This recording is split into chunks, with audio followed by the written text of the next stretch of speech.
Hello friends, welcome back to our channel മധുരമുള്ള കഥയിലൂടെ എല്ലാവർക്കും സ്വാഗതം. അപ്പോൾ നമ്മുടെ ഇന്നത്തെ വീഡിയോ എന്ന് പറയുന്നത് ഞാൻ എൻ്റെ ക്ലാസ്സൊക്കെ കഴിഞ്ഞ് വരുമ്പോൾ എൻ്റെ വീട്ടിൽ ഞാൻ കണ്ട ഒരു കാഴ്ച, അതും എനിക്ക് വിശ്വസിക്കാൻ പറ്റാത്ത രീതിയിലുള്ള ഒരു കാഴ്ചയാണ് ഞാൻ കണ്ടത്. അപ്പോൾ എനിക്കത് നിങ്ങളുമായിട്ട് പങ്കിടണം എന്ന് തോന്നി.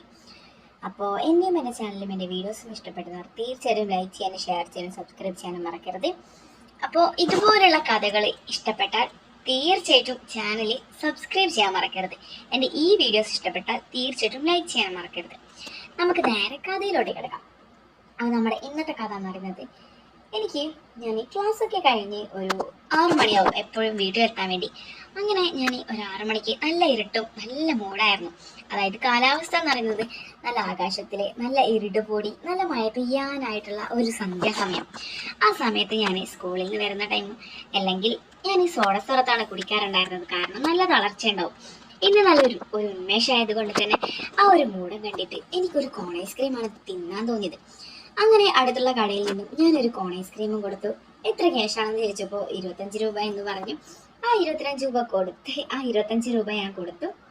അവിടെ നിന്ന് കോൺ ഐസ്ക്രീമും കഴിച്ച് പ്രകൃതിയൊക്കെ നല്ല രീതിയിൽ ആസ്വദിച്ചു. അതായത് ഇളം കാറ്റിങ്ങനെ എൻ്റെ മുഖത്തോട്ട് പാറി എൻ്റെ മുടികളൊക്കെ ഇങ്ങനെ പാറുന്നുണ്ടായിരുന്നു. അപ്പോൾ നിങ്ങൾക്ക് കഥയുടെ ഇടയിൽ എന്നെ പരിചയപ്പെടുത്താൻ മറന്നുപോയി. എൻ്റെ പേര് അഭിനന്ദായിരുന്നു. അങ്ങനെ ഞാൻ ആ കോൺ ഐസ്ക്രീമൊക്കെ തിന്നിട്ട് വരുന്നുണ്ടായിരുന്നു. നല്ല കാറ്റായിരുന്നു. എൻ്റെ ആ ചുരുണ്ട മുടികളൊക്കെ പാറി കാറ്റിട്ട് പാറി കിടക്കുകയായിരുന്നു. അങ്ങനെ ഞാൻ എൻ്റെ വീടിൻ്റെ മുമ്പിലെത്തി. അങ്ങനെ ആ ഗേറ്റ് തുറന്ന് ഞാൻ എൻ്റെ ഷൂ അഴിച്ച് വീടിലോട്ട് കയറാൻ നോക്കുമ്പോഴേക്കും എൻ്റെ ഷൂ വെച്ച അതേ സ്ഥലത്ത് വേറൊരു ചെരുപ്പും കൂടി ഉണ്ടായിരുന്നു. അതായത് പരിചയമില്ലാത്ത ചെരുപ്പ്. എൻ്റെ അച്ഛൻ്റെ ചെരുപ്പ് ഇതല്ല. പക്ഷെ ഒരു കാര്യം എനിക്ക് ഉറപ്പാണ്. എന്താണെന്ന് വെച്ചാൽ എൻ്റെ അച്ഛൻ്റെ പ്രായക്കാർ, അതായത് അച്ഛൻ്റെ പ്രായത്തിലുള്ളവർ ഇടുന്നത് പോലുള്ള ചെരുപ്പ് അത്രക്കും വലുപ്പമുള്ള ഒരു ചെരുപ്പായിരുന്നു. പക്ഷെ ഞാനതൊന്നും മൈൻഡ് ചെയ്യാതെ വീട്ടിൽ ആരോ അതിഥി വന്നിട്ടുണ്ട് എന്നുള്ള വിചാരത്തിൽ ഞാൻ വേഗം തന്നെ ബെല്ലടിച്ച് ഒന്ന് വീട്ടിലോട്ട് കയറി. ഡോറൊക്കെ പൂട്ടിയിടാണ് ഉണ്ടായിരുന്നത്. അങ്ങനെ അമ്മ പെട്ടെന്ന് ഡോറ് തുറക്കുകയാണ്. ഞാൻ ചോദിച്ചു, ഇതാരാണ് ചെരുപ്പ്? അപ്പം അമ്മ പെട്ടെന്ന് അത് പിന്നെ മറ്റേ ഇത് എന്നൊക്കെ ആക്കുമ്പോൾ ഞാൻ, അമ്മ എന്താ എന്താ ഇത് ആരും ചെരുപ്പാ? ഒന്നുമില്ല മോനെ. അബി എന്ന് വലിച്ചു വിളിച്ചു. ഞാൻ പറഞ്ഞേ, അമ്മയ്ക്ക് ഇതെന്ത് പറ്റി? അമ്മ എന്തിനാണ് ഇങ്ങനെ വലിച്ചെന്നെ അബീനെ വിളിച്ച് ഇത്ര അടുത്തുള്ള തന്നെ? ഒന്നുമില്ല. അപ്പൊ തന്നെ നമ്മുടെ റൂമിൽ നിന്നും, അതായത് നമ്മുടെ ബെഡ്റൂമിൽ നിന്നും ആരോ ഇറങ്ങി വരുന്നതായിട്ട് ഞാൻ കണ്ടു. ഞാൻ പറഞ്ഞു, ഇതാരാ? അത് പിന്നെ ഞാൻ പറഞ്ഞില്ലേ ഫ്രിഡ്ജ് ശരിയാക്കുന്ന അയാളാ. അപ്പോൾ ഇയാൾ കുറേ ദിവസമായല്ലോ വരും എന്ന് പറഞ്ഞ് ഇതുവരെ വന്നില്ലേ? വന്നിട്ടുണ്ടായിരുന്നു. അത് ഓരോരോ സാധനം ഓരോരോ ദിവസം എടുക്കാൻ വേണ്ടി ഫിറ്റാക്കാൻ വേണ്ടി. അല്ല, ഇയാളെന്താണ് ബെഡ്റൂമിൽ? എൻ്റെ അബി, നീ എന്താണ് നിന്റെ അച്ഛനെ പോലെ ഇങ്ങനെ എന്നെ ഡൗട്ട് അടിക്കുന്നത്? അങ്ങനെ ഒന്നില്ല. ശരിയമ്മ എന്ന് പറഞ്ഞ് ഞാൻ എൻ്റെ ബാഗൊക്കെ ഊരി ആ കോൺ ഐസ്ക്രീമിൻ്റെ ആ കവറ് പുറത്ത് ചാടിയിട്ട് വീണ്ടും ഞാൻ ഉള്ളിലോട്ട് കയറി. പക്ഷേ അവിടെ എനിക്കെന്തോ സ്പെല്ലിംഗ് മിസ്റ്റേക്ക് പോലെ. എന്നിട്ട് ഞാൻ വീണ്ടും ഫ്രിഡ്ജിൻ്റെ അടുത്തോട്ട് പോയി. എന്നിട്ട് ഞാൻ പറഞ്ഞു, എന്താ ഈ ഫ്രിഡ്ജ് ശരിയായോ?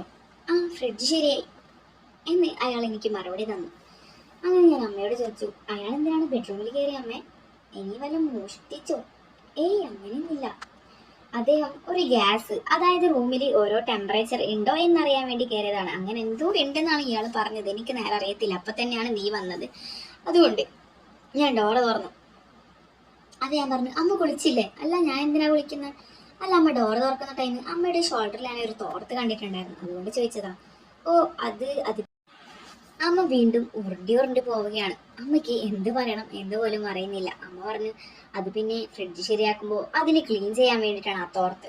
അപ്പൊ ഞാൻ പറഞ്ഞു, എന്ത്? അമ്മ കുളിക്കാൻ എടുക്കുന്ന തോർത്താണോ ഫ്രിഡ്ജ് ശരിയാക്കാൻ വേണ്ടി അദ്ദേഹത്തിന് കൊടുക്കാൻ പോയത്? എന്തിനാണ് അമ്മേ? അപ്പൊ അമ്മ പറഞ്ഞു, അമ്മ എന്നോട് ചൂടായി. അമ്മക്ക് ഉത്തരം മുട്ടുമ്പോ, എന്താടാ നിനക്ക് എല്ലാം അറിയണോ? എനിക്ക് പറയാൻ മനസ്സില്ല, നീ എന്ത് ചെയ്യും എന്ന് എന്നോട് അമ്മയെ ചോദിക്കുമ്പോൾ, ഓക്കെ, ഇനി ഇതും പറഞ്ഞ് കരയാൻ നിൽക്കണ്ട. ഓക്കെ, ഞാൻ ഇതിവിടെ വിട്ടു. അമ്മ എന്ത് വേണേലും ചെയ്യും. അപ്പൊ ശരി, ഞാൻ കളിക്കാൻ പോവാണ് എന്ന് പറഞ്ഞ് ഞാൻ വീണ്ടും എൻ്റെ സ്കൂട്ടി എടുത്ത് ഞാൻ കളിക്കാൻ വേണ്ടി പോവുകയാണ്. ആ സമയം 6 മണിയായിരുന്നു. 6:30 ആകുമ്പോൾ ഞാൻ അവിടെ നിന്ന് ഇറങ്ങിയിട്ടുണ്ടായിരുന്നു. 7:30 കയറുമ്പോഴേക്കും ഈ ആള് വീണ്ടും വീട്ടിൽ തന്നെ. ഞാൻ ഞെട്ടിപ്പോയി. ഇയാളെന്താണ് ഈ സമയത്തും വീട്ടിൽ? ഞാൻ വീണ്ടും ഡോറ് തുറക്കുമ്പോഴേക്കും നല്ല രീതിയിൽ 2 പേരും ബെഡ്റൂമിൽ നിന്നായിരുന്നു ഇറങ്ങി വരുന്നുണ്ടായിരുന്നത്. എനിക്കാണെങ്കിൽ നല്ല ദേഷ്യം വന്ന് നല്ല ചൊടിയും വന്ന് ഞാൻ അദ്ദേഹത്തിന്റെ ചെരുപ്പ് കാണുമ്പോൾ തന്നെ അദ്ദേഹം വെച്ച ആ ബൈക്കിലോട്ട് ഞാൻ ഒരൊറ്റ അടി കൊടുത്തു. അതായത് എൻ്റെ കാല് കൊണ്ട് ആ ബൈക്കിന്റെ ടയറിൽ ദേഷ്യം വന്ന് ഞാനൊന്ന് ചവിട്ടി. ഞാൻ ഈ കോളിംഗ് ബെല്ല് മുറുക്കൻ അടിച്ചു. അമ്മേ അമ്മേ എന്നുള്ള നല്ല രീതിയിൽ ഒച്ചത്തിലുള്ള ശബ്ദത്തിൽ ഞാൻ വിളിച്ചു. അമ്മ ഡോറ് തുറന്നു. വീണ്ടും ആ ഷാൾ എൻ്റെ അമ്മയുടെ ഷോൾഡറിലുണ്ട്. അദ്ദേഹം ബെഡ്റൂമിൽ നിന്നാണ് ഇറങ്ങി വരുന്നത്. ഇത് കണ്ട എൻ്റെ കലി എനിക്ക് നിൽക്കാൻ പറ്റിയില്ല. ഞാൻ അമ്മയുടെ സോഫയിൽ എത്തി ചോദിച്ചു, ഇദ്ദേഹം എന്തിനാണ് ഇവിടെ വന്നത്? ഞാൻ ഇപ്പൊ അച്ഛനെ കോൾ ചെയ്യും. എടാ നിനക്ക് എന്താണോ, ഇദ്ദേഹം ഫ്രിഡ്ജ് ശരിയാക്കുന്നല്ലേ, നിന്റെ അച്ഛൻ ഇപ്പൊ വീഡിയോ കോൾ ചെയ്ത് വെച്ചതേലോ, പിന്നെ നിനക്ക് എന്താണ് പ്രശ്നം എന്ന് ചോദിച്ച് എന്നോട് എൻ്റെ അമ്മ ചൂടാവുകയാണ്.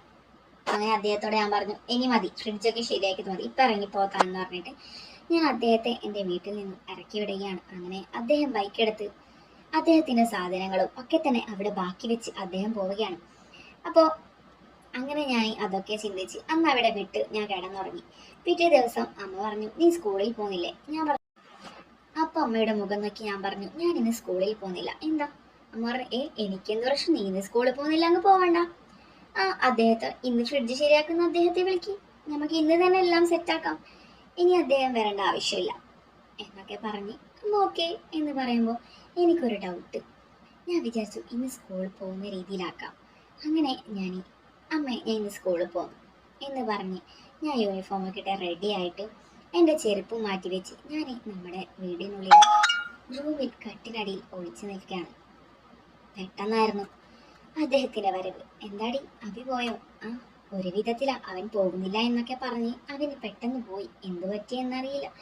ഇന്നെങ്കിലും അവൻ വരുന്നതിന് മുമ്പേ കാര്യമൊക്കെ സാധിച്ച് ഇന്നിവിടുന്ന് ഇറങ്ങണം. ഇല്ലെങ്കിൽ അവൻ്റെ അച്ഛനും അറിയും അവനും അറിയും. അത് മോശമാണ്. കാരണം എന്തു പറഞ്ഞെങ്കിലും അവൻ എൻ്റെ മോനല്ല.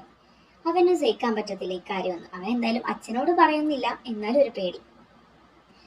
ആടി അതിനെന്താ, നമുക്ക് ഇന്ന് നേരത്തെ കഴിക്കാലോ എന്ന് പറഞ്ഞ് ഞാൻ കട്ടിനടിയിലുള്ള ഞാനി സ്വന്തം അമ്മയാണ് എന്ന് പോലും എനിക്ക് വിശ്വസിക്കാൻ പറ്റാത്ത രീതിയിലുള്ള കാഴ്ചകളാണ് ഞാൻ അവിടെ നിന്ന് കണ്ടത്. അതായത് എന്ത് പറയണം എന്ന് തന്നെ എനിക്കറിയത്തില്ല. സ്വന്തം അച്ഛൻ്റെ കൂടെ പോലും അമ്മ ഒന്നിരിക്കുന്നത് പോലും ഞാൻ കണ്ടിട്ടില്ല. അങ്ങനത്തെ ഞാനീ അന്ന് കണ്ടത് ഏതോ ഫ്രിഡ്ജ് ശരിയാക്കാൻ വന്ന അവൻ്റെ കൂടെ അമ്മ വിലസുന്നതാണ്. അപ്പോൾ ഇതുപോലുള്ള കഥകൾ പച്ചക്ക് കേൾക്കാൻ ആഗ്രഹമുള്ളവർ തീർച്ചയായിട്ടും എൻ്റെ ഈ വാട്സപ്പ് നമ്പറിൽ മെസ്സേജ് അയക്കുക.